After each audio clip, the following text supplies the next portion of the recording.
Hi hello नमस्कार, कशा आहात सगळे. मी सावरी. माझ्या ब्लॉगमध्ये तुमच्या सर्वांचं खूप खूप स्वागत आहे.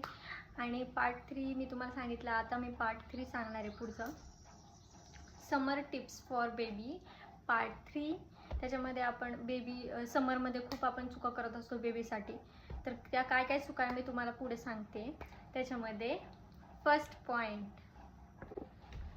पॉईंट म्हणजे आपण खूप चुका करतो समरमध्ये बेबीसाठी.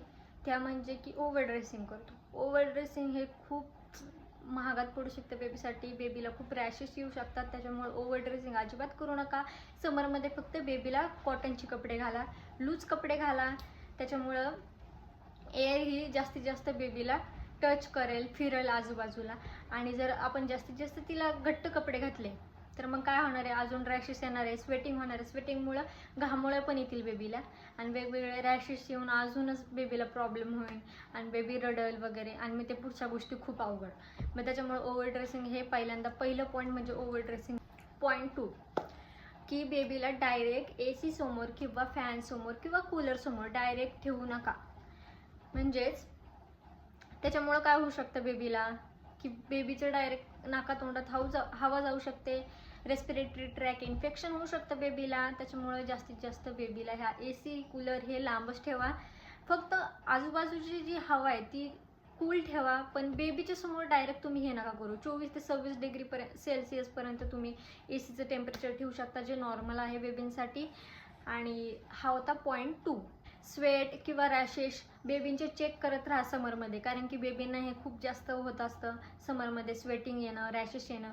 आणि कुठं जास्त चेक करायचं आहे, जिथं की स्वेटिंग येण्याचे चान्सेस खूप जास्त असतात आणि रॅशेस येण्याचे. जसे की बेबींना इथं मानेमध्ये घडी पडते, त्याच्यामुळे इथं पण चेक करा. थाईजमध्ये चेक करा.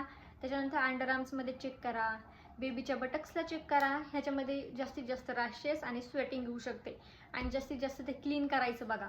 क्लीन ड्राय ठेवा आणि बेबीला पावडर यूज करा. त्याच्यानंतर काही लोशन्स वगैरे यूज करा डॉक्टरांच्या सजेस्टनुसार. डायपर रॅश कमी ठेवा. समरमध्ये बेबींना जास्तीत जास्त डायपर रॅश होतात, कारण की आपण जर डायपर जास्त घातलं तर त्याच्यामुळे स्वेटिंग होते आणि त्याच्यामुळे जास्त रॅशेस येऊ शकतात. त्याच्यामुळे बेबीला जर रॅश जरी झाले तरी डॉक्टरांच्या सजेस्टनुसार तुम्ही काय करा, रॅशेसची क्रीम भेटते ती पण तुम्ही लावा. पण जास्तीत जास्त तुम्ही डायपर फ्री ठेवा बेबीला. आणि त्याच्यामुळं काय होऊ शकतं, जे रॅशेस आहेत ते कमी होऊ शकतात. बेबीला ओव्हरहीट झाली, हे आपण कसे सायन्स बघायचे बेबीचे, की बेबी खूप रडत असणार आहे आणि बेबीच्या डोक्यापासून पूर्ण पायापर्यंत बेबी हे पूर्ण गरम असणार आहे. हे असे सायन्स असू शकतात. आणि त्याच्यामुळे तुम्ही थोडंफार बेबीला कूल एन्व्हायरमेंट द्या, खिडक्या वगैरे ओपन करा.